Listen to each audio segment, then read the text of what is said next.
Friends, स्वागत है हमारे यूट्यूब सूरज स्टडी में। आज मैं आपके लिए रीजनिंग के कुछ इंपॉर्टेंट क्वेश्चन लेकर आया हूँ। तो क्वेश्चन 1 आपके सामने है। क्वेश्चन 1 है, नीचे दिए गए शब्दों को सार्थक क्रम में लगाने के बाद सही क्रम क्या होगा। ठीक है, तो ये आपको दिया हुआ है, ये आपको सही क्रम में लगाने हैं। तो ये देखिए, डॉक्टर, रोगी, रोग और उपचार। इनमें सबसे पहले क्या आएगा? रोग। क्यों? क्योंकि अगर रोग आएगा जब तो आप डॉक्टर के पास जाएंगे तो रोग आ जाएगा। ठीक है, नोट कर लेंगे रोग। रोग के बाद क्या आएगा? रोगी बन जाएंगे तो रोगी। उसके बाद फिर आप डॉक्टर के पास जाओगे और उसके बाद उपचार होगा। तो चेक कर लो कहाँ पे है रोग, रोगी, उपचार। तो रोग, रोगी, देखो इनमें तो कहीं है नहीं रोग, रोगी। तो ऑप्शन नंबर डी इसका यानी कि करेक्ट है। ठीक है, ऑप्शन नंबर डी इसका बिल्कुल करेक्ट होगा। नेक्स्ट क्वेश्चन पे चलते हैं। नेक्स्ट क्वेश्चन टू क्वेश्चन है, किसी मेज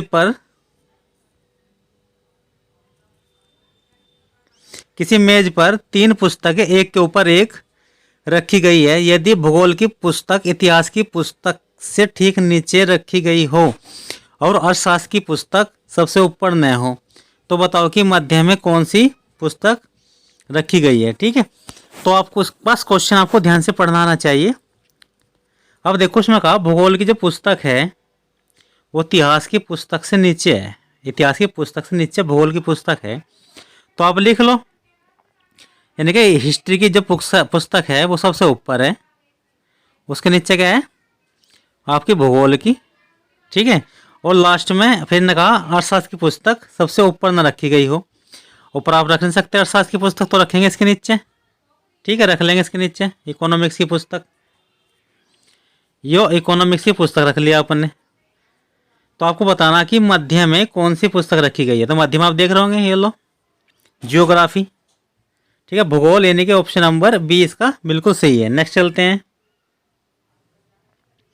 क्वेश्चन नंबर 3। क्वेश्चन नंबर 3 क्या है?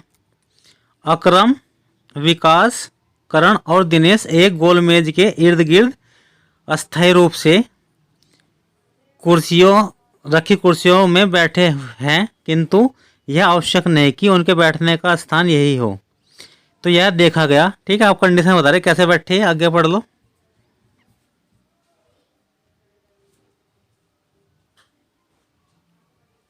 देखो भाई क्या है, अकरम विकास के सामने बैठा है। ठीक है, एक फिगर बना लो। ये देखो, ये फिगर बन चुका आपका। अकरम विकास के सामने है, तो आप करो यहाँ पे अकरम बैठा दो और यहाँ पे विकास। अब देखो, जब गोल मेज है तो आप जानते होंगे भी क्या है, अंदर को मुंह करके बैठेंगे। ठीक है, उनका जो चेहरा होगा अंदर को होगा, आमने सामने बैठे। मान लो एक यहाँ पे बैठा, तो इन्होंने कहा अकरम जो है, मान लिया अकरम यहाँ पे हो गए, अकरम लिख लो, अकरम हो गए।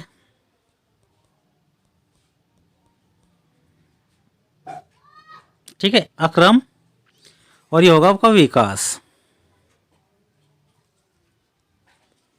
अकरम होगा, विकास होगा। आगे पढ़ो। फिर दिनेश करण के सामने बैठा। दिनेश, ये भी आमने सामने बैठे, लेकिन आगे कंडीशन पढ़ लो पहले। दिनेश अकरम के बाई, ये जो है ना बाएं हैं, ये बाएं बैठा, किसके? अकरम के। तो सीधी सी बात है, बाएं देखो, अकरम के बाएं, यानी कि यहाँ पे है। अगर आप ऐसे बैठे तो आपका ये इधर साइड जो होगी बाएं होगी, यानी कि यहाँ पे बैठेगा दिनेश, डी लिख लो। और करण, करण आगा आपका यहाँ पे।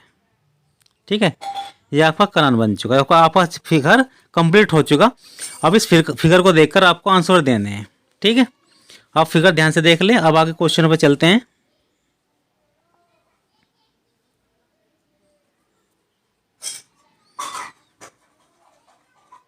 क्वेश्चन आपके सामने, विकास के बाएं कौन बैठा है।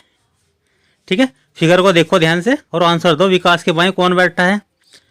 तो विकास के बाएं कौन बैठा? आप देखो, ऐसा करो, अपने आप सोच लो, ऐसे बैठे जैसे गोल मेज पर आप ही विकास हो, तो आपके बाएं कौन सा बैठेगा? तो आपके बाएं बैठेगा करण। ऑप्शन नंबर सी सही हो जाएगा। ठीक है, अपना सोच लो कि आप विकास हो और आपके बाएं कौन बैठेगा, करण बैठेगा। नेक्स्ट चलो,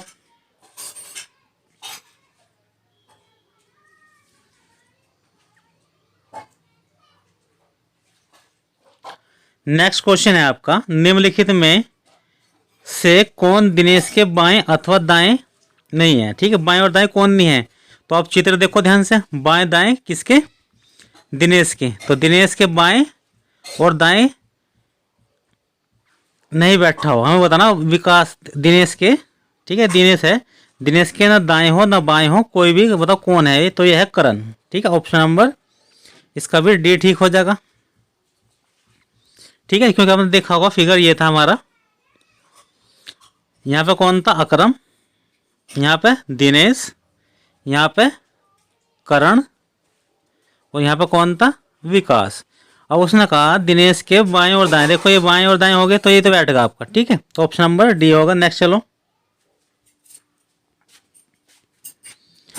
अब आपको बताना निम्नलिखित में से कौन सा कथन सही नहीं है। ठीक है, कौन सा कथन सही नहीं है आपको ये बताना। तो देखो करण दिनेश के सामने बैठा, बिल्कुल सही है। अकरम करण के बाएं बैठा, ये भी ठीक है, चित्र देख लो आप सामने। और विकास जो है दिनेश के बाएं बैठा, ठीक है, बाएं है यहाँ पे, बाएं नोट कर लें काट के, बाएं है, तो ये भी ठीक है। तो ये आपका बिना देखो करेक्ट आ चुका। क्यों, विकास अकरम के सामने नहीं बैठा। ठीक है, आपने देखा होगा विकास जो है वो है, विकास अकरम के सामने नहीं बैठा, तो ये तो आमने सामने बैठे, आपने देखा चित्र में अभी। ठीक है, ये आमने सामने बैठे, इसलिए रॉन्ग होगा। ऑप्शन नंबर सी आपका बिल्कुल सही हो चुका। नेक्स्ट क्वेश्चन पे चलते हैं। नेक्स्ट क्वेश्चन है, कमला, नैना, दीप्ति व सोनल में सबसे बड़ी दीप्ति है। ठीक है, सबसे बड़ी दीप्ति है, तो आप क्या करो, दीप्ति को बैठा दो। ये लो, सबसे बड़ी दीप्ति होगी, तथा सबसे छोटी नैना है, यानी कि नैना लास्ट मानी से छोड़ो थोड़ी देर के लिए। कमला सोनम से बड़ी है, कमला जो है वो सोनम से बड़ी, तो कमला यहाँ बैठा लो। ठीक है, और सोनम को इसके नीचे बैठा देंगे। ये सोनम बैठ चुकी, और लास्ट में कौन थी, नैना, क्योंकि सबसे छोटी बताई क्वेश्चन में। तो आपको बताना बढ़ते क्रम के लंबाई के तीसरे स्थान पर कौन आएगा। तो तीसरे स्थान पर देखो नीचे से, फर्स्ट सेकंड थर्ड कौन आ गई, के, यानी कि कमला आ चुकी। ऑप्शन नंबर ए इसका बिल्कुल करेक्ट हो चुका। लास्ट क्वेश्चन है आपका, यदि एक वर्ड भाषा में बिल को 2466 लिखा जाए और डीआई को 345 और यूएनटी को 798 लिखा जाए, तो उसी भाषा में इसे क्या लिखा जाएगा। ठीक है, तो ऐसे क्वेश्चन इजी होते हैं, लेकिन ये कभी कभी हार्ड भी हो सकते हैं। तो देखो क्या है, पहले आप देख लो इनसे कोई रिलेशन तो नहीं बनना। तो आप देखेंगे ध्यान से, देखो बी दिया, तो इन्हीं सबसे जो ऑप्शन दिया आपको तीनों, इन्हीं से आपको बिल्डिंग का कोड वो निकालना, कोड। ठीक है, तो बी देखो, बी से पहले स्थान पर, बी का मतलब क्या है 2। फिर देखो यू, यू देखो उस पर दूसरे पे तो 9। फिर आई देखो, आई इसमें बिल वाले में दूसरे नंबर पर 4 आ चुका। ठीक है, एल, एल ये देखो इसका 6 पे है। फिर डी, डी कहाँ पे है, डी ए रहा इसका डी आई पे पहले स्थान पे। फिर आई, आई कहाँ पे है, ये रहा बिल में सेकंड नंबर। फिर एन, एन इसका 7 आ चुका। और लास्ट में जी, जी कहाँ पे है आपका, ढूंढ लो कहीं पे, ये रहा इसका थर्ड नंबर 5। तो चेक करो कहाँ पे है, 29 देखो, 29 इसमें है। चेक करो आगे 46, 74 देखो मैच नहीं हो रहा, इसका मतलब ये आपके दो तो रॉन्ग हो चुके, इसमें 29 ये भी रॉन्ग हो चुके। इसका मतलब ऑप्शन नंबर डी आपका बिल्कुल सही है। तो डी आपका बिल्कुल ठीक हो चुका। तो बस आज के लिए बस इतना ही। अगर आपको हमारी वीडियो अच्छी लग रही है तो इसे शेयर, सब्सक्राइब और लाइक करना ना भूले। धन्यवाद।